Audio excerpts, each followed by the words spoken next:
Now I would like to address the arguments that these schismatics make with regard to canonizations.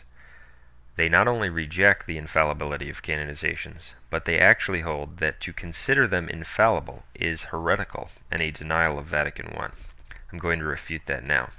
Their argument is that Vatican I proclaimed, quote, "The Holy Spirit was not promised to the successors of Peter, that by his revelation they might disclose new doctrine, but that by his help they might guard sacredly the revelation transmitted through the apostles and the deposit of faith." End quote. So they argue Vatican I rules out any new doctrine, and a canonization is a new doctrine, they say, because divine revelation ended with the death of the last apostle. We all agree about that. And therefore this saint who lived and died after the death of the last apostle, such as in the 15th or 16th, etc., centuries, to say that he's certainly in heaven is equivalent to proclaiming a new doctrine.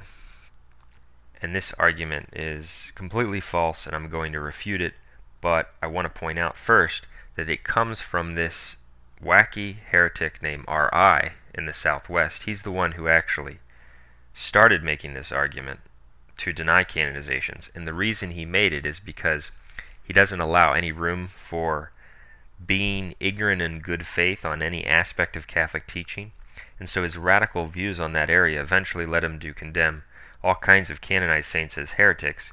So he had to find a way to argue that canonizations are not infallible, and started spreading this erroneous, false, heretical argument. And these other schismatics picked up on it and adopted it.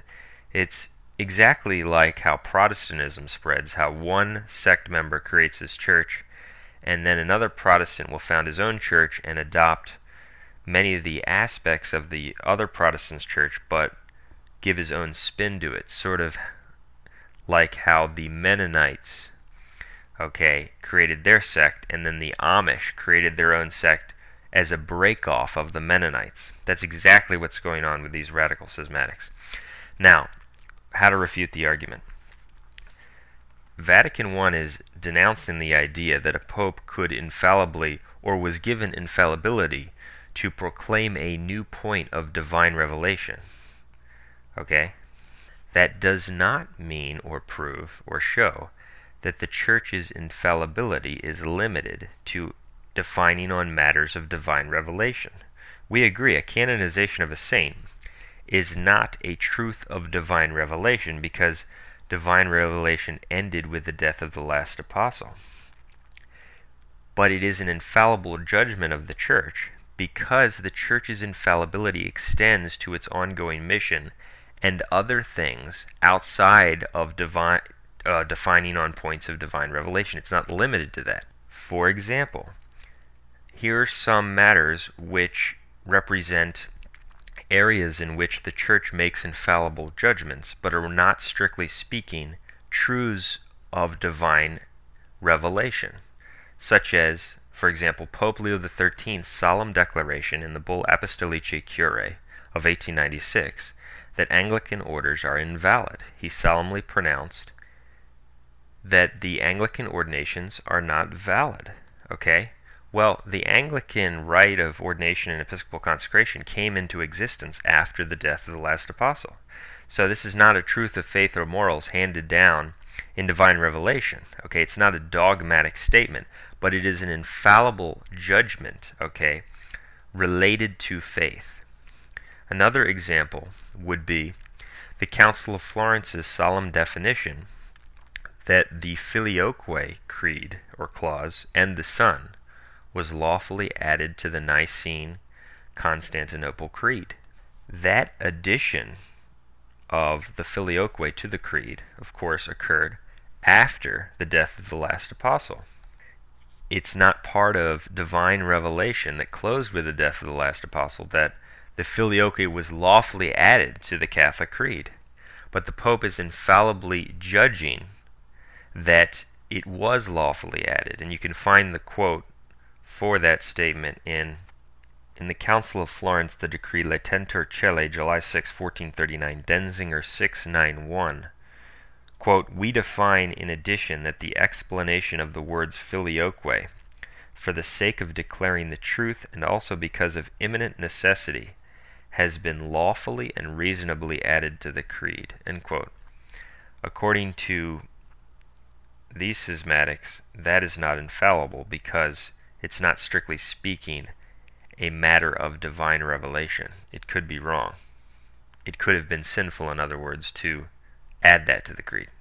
Now, how to refute their main point, which these examples do, but to really drive the point home, we have to prove that the Church's infallibility extends to areas outside of divine revelation. And the easiest way to prove that is by citing the Catholic teaching that the Church is infallible in her universal disciplinary laws. In his encyclical of October 4th, 1833, Quo Graviora, Pope Gregory XVI condemned the idea that the Church's discipline is not infallible, and he's referring to the universal laws which are imposed upon all the members of the Church. Pope Pius XII said the same thing in Mystici Corporis, where he says that the Church is without blemish in her sacred laws imposed upon all. And Pope Gregory XVI taught the same thing in Quo Graviora, when he says in number 5, quote, "They contend that the exterior form of the Church can be changed.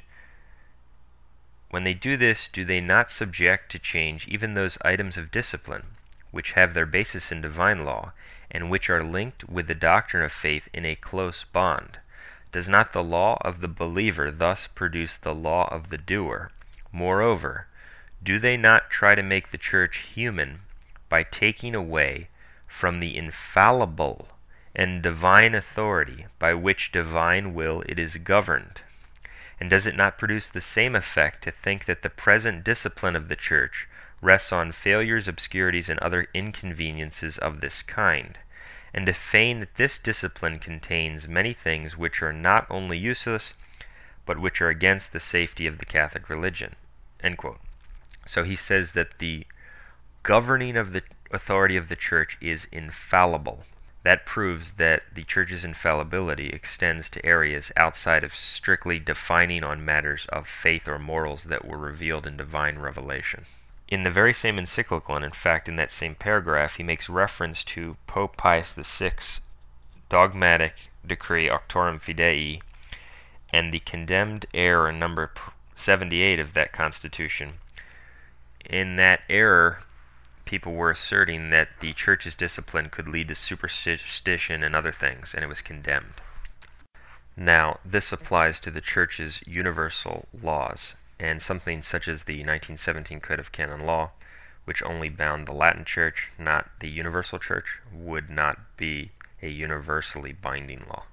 Now, this teaching on the infallibility of the Church's universal law was reiterated by Pope St. Pius X in his encyclical Edite Sepe, May 26, 1910, number 8. Quote, "In fact, only a miracle of that divine power could preserve the Church, the mystical body of Christ, from blemish in the holiness of her doctrine, law, and end, in the midst of the flood of corruption and lapses of her members." End quote. So again, this is an example of the teaching of the ordinary and universal magisterium, and it's actually rooted in the dogmatic teaching of Auctorem Fidei of Pius VI, which Pius X also, and Gregory XVI both call dogmatic. They both call Auctorem Fidei of Pius VI dogmatic. And so this is clearly the teaching of the magisterium that the Church's law is infallible. The Church's governing authority is infallible, thus proving that the Church's infallibility is not limited, as these heretics contend, to defining on matters of faith or morals that are in divine revelation. Another example of something that would not be infallible, according to them, is the condemnations of heretics. Because if canonizations are not infallible because the saint lived and died after the death of the last apostle, then neither would all the Church's condemnations of heretics at ecumenical councils, because those heretics lived and died after the death of the last apostle. So when the Council of Constance, for example, solemnly declared and defined that John Huss was a notorious heretic, and the same about Wycliffe, and declared that he died in his heresy, that was simply a fallible judgment and proclamation according to them. But the truth is that the authority that was given to St. Peter, the keys of the church, has a wide-ranging application, and it includes the ability to make judgments which bind the universal church on matters which are related to faith, even if they are not, strictly speaking, dogmas of divine revelation, because it concerns a matter that sprung up after the death of the last apostle. And we see a reference to this authority of a true pope, which is inherent in the keys, in numerous solemn teachings of the church. For instance, in Vatican Council I, and in fact in the very same chapter that these heretics misunderstand, Session 4, Chapter 4, this is found a little bit above that in Denzinger 1835. It says, quote, "The chief or head of the apostles, blessed Peter, of whom the Roman pontiff is the successor, and just as it is bound above others to defend the truth of faith, so too, if any questions arise about faith, they should be defined by its judgment," meaning the Holy See. So the Holy See has the infallibility of its judgment on questions of faith which arise, and those aren't always defining matters that are strictly issues of divine revelation, but related to it, such as Pope Leo XIII's declaration that Anglican orders are invalid. That's something that arose after the death of the last apostle, and it concerns a rite of ordination that came into existence after the death of the last apostle, but it's an infallible judgment by the Pope, because it's connected with faith, and it's a binding decision which must be accepted by the universal church, and it also is connected with the dogmatic teaching on what is necessary to achieve the priesthood or to become a bishop. Another point worthy of mention, although the points that I've made already are the most definitive, is that the theologians are very clear that canonizations are infallible, and I just want to give a few quotes on this point. Not that theologians' statements in themselves would prove the point, but it just, I think, adds something important. Sylvester Hunt, Outlines of Dogmatic Theology, 1895, says, quote, "No writer of repute doubts that this last decree of canonization is an exercise of the infallible authority of the Church. For were it mistaken, the whole Church would be led into offering superstitious worship." End quote. And so it's ironic that these heretics act as if they're concerned about heresy when their position would open up the door for the Church to be honoring as its heroes heretics and men who are among the damned and the devils in hell. St. Robert Bellarmine expresses the same sentiment. He says, quote, "We hold that the Church does not err in the canonization of saints. Proofs for this are not difficult to find." End quote. And on our website, we've quoted St. Alphonsus and others on this matter. St. Alphonsus says that to hold that the Church could be in error on a canonization is heresy or next door to heresy. We also quote Pope Benedict XIV, who says that it's gravely insulting to the Church and essentially schismatic. He doesn't call it directly heretical because it's not a matter of a dogma of divine revelation, but it's an infallible judgment of the Church which is connected with divine revelation. And so that's why some of them say next door to heresy rather than directly heretical. But in essence it is, because it leads to the heretical conclusion that the Church can officially teach error. And it is a dogma of divine revelation that the Church is the pillar and foundation of the truth, 1 Timothy 3:15. So I think that wraps up the issue of canonizations. There are other points that could be covered, but I want to quickly refute some recent lies and then close with these shocking quotes from this heretic R.I. and how his demonic spirit and doctrines was the source for this kind of schismatic thought and a lot of these attacks against us, and I wanted to sort of draw that together. This guy Dave L. recently lied about us again, saying that we do not believe that the teachings of the ordinary and universal magisterium are dogmas. That's a complete lie. We've never said that. We hold that if something is in fact a teaching of the ordinary and universal magisterium, it must be believed with divine and Catholic faith. It is a dogma. We've never said otherwise. So that's just a lie, and they lie and misrepresent people's position quite often. Another lie he asserted is that we believe that popes can become public heretics in their fallible capacities. No, wrong, we do not believe that. We believe and correctly understand that popes can make errors in their fallible capacity on matters which touch upon dogmatic issues without being heretics. Big difference. One final objection I want to refute before I move to the quotes from R.I. concerns Pope Pius XII, and these schismatics charge that we contradict ourselves because we point out that certain individuals can become heretics for holding things that are contrary to the natural law. And we also hold that it's a sin against the natural law to practice natural family planning, that people know in their hearts that they're thwarting the will of God. But we say that Pope Pius XII, who erroneously taught NFP, which is a sin against the natural law, was not a heretic. And they say this is a direct contradiction. No, it isn't. And I will explain why and refute again their misunderstanding and misconception. Anyone who denies a Catholic dogma becomes a heretic.